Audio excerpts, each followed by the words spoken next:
Our final presentation this morning is from Cynthia Buiza with the Coalition for Humane Immigrant Rights of Los Angeles, and she's going to be giving us an overview of some of the federal reform proposals that are there in Congress. CHIRLA is really active on federal immigration reform and other arenas, so we'll be able to present a variety of issues that should be of interest for 2009.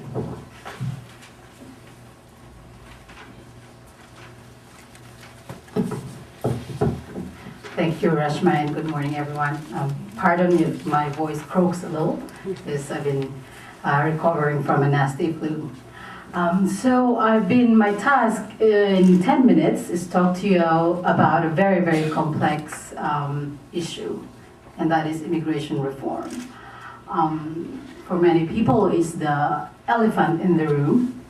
For many of the people that we care about, it's the only opportunity to have a dignified, secure life, to get out of the shadows and stop being afraid. And that's essentially the moral and ethical reason why we want to work on immigration reform now and again. So I will try to cover two things. One is what's the political momentum around immigration reform, and what our immigrant rights advocates and its allies and partners are doing to make sure that we do have immigration reform sooner rather than later. And of course, our critics have already gone on the offensive by saying that we couldn't have chosen a worse time to push for a new immigration legislation, and that we are tone deaf to the economic realities that many Americans, or many in this country, are suffering from. And there is a little bit of truth to that, not that we are tone deaf, but it's true, it's harder to push for these types of legislation in dire economic times. But in as much as it's a threat, we see it as an opportunity as well.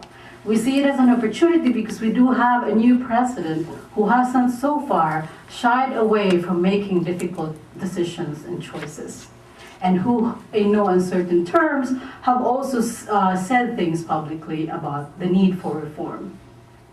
We also believe that we have a powerful enough Democratic majority in both houses to help us pass this legislation. That's not a done deal, because there are many conservative Democrats who have been there before and who have been newly elected, and whose constituencies are from conservative states.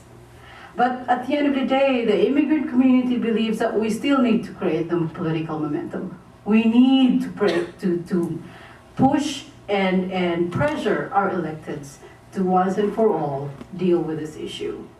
And for a long time, there were many critics that people were saying, oh, the president has been very quiet on immigration reform until recently, right? He came out on Pulin and spoke about it. And during the recent Costa Mesa town hall, he did say, and he stayed on message so far, that too, we need to secure and control our borders, but we do need comprehensive immigration reform, not piecemeal legislation.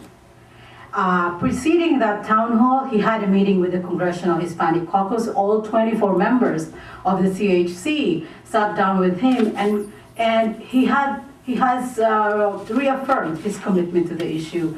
So much so that there is going to be an immigration summit in May. And he did affirm that he's going to make a public statement in fall on immigration reform. He said, I cannot promise you a legislation in 2009, but I can promise you that we will work on it together. So we see it as clear indications that there is political momentum, and that it is now up to us to make the case to the American public and to our legislators that, yes, legalizing immigrants and legislating immigration reform, or fixing our broken immigration system, is good for our economy. And so I'm going to move on to what are we doing to make that happen. In an effort to revive the campaign in 2007, a loose group of organizations, both based in Washington, D.C. and in the field, had been convening early 2008 to make sure that we have a robust but flexible campaign. And in this table, CHIRLA has been invited to have a seat, because of what happened in the past, where the field organizations, the community-based organizations, were perceived as not being involved in the way the legislation was being made. So in this political table, I'm going to tell you that there are so far a core group, what's called a management table, of 7 organizations. The National Immigration Forum, which convenes it, the National Council of La Raza, the American Immigration Lawyers Association, the SEIU National, CHIRLA, the Center for Community Change and its firm member organizations, and I'm missing another one, America's Voice. And this is just the convening table, and it's being expanded as we speak, because we believe that we cannot win reform this time if labor does not support us, if all of labor does not support us, and if the faith-based communities does not support us. So when the campaign launches, you will see that it's an expanded table. I know that the Asian American Justice Committee has been invited. So it is an inclusive process, and we want to reiterate that, and that people in this room who are interested in being part of this campaign are welcome to join, because it's going to be launched around mid-April. And this campaign is composed of 4 pillars. These 4 pillars include the policy and legislative pillar. It's a group of about 40 to 50 organizations not from Washington, D.C. I'm happy to report that out of those 40 to 50 organizations, only about 10 or 12 are from Washington, D.C. And a lot of them are members of civil rights organizations, the Detention Watch Network, and the Rights Working Group included in that configuration. There is a field table. And the field table's mission is to organize how we will do this in the field. How do we saturate the community so that we create the political momentum for this? And there is a civic engagement voter component, because there are quite a few seats that are up for grabs in the next elections.